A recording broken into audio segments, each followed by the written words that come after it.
Bikin kue lapis tepung beras ini enak banget. Pertama, aku masak dulu gula, pandan, dan juga santan. Aku kasih garam sampai gulanya larut, lalu sisihkan. Next, aku panasin dulu nih kukusannya. Lalu aku campur tepung beras dan tepung kanji, kasih santan, aduk yang rata, jangan sampai ada yang bergerindil. Next, aku bagi dua sama rata. Satunya aku kasih pewarna, bebas ya, nggak harus ungu kalian. Lalu aduk lagi yang rata. Tuang ke dalam cetakan yang udah aku olesin minyak biar dia gampang keluarnya. Lalu kukus per lapis ini 4 menit sampai 5 menit dengan api sedang. Jangan lupa tutupnya dilapisin serbet ya.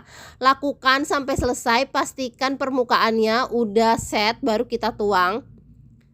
Nah, untuk yang terakhir aku kukus selama 15 sampai 20 menit ya Bun. Pastiin dia benar-benar matang.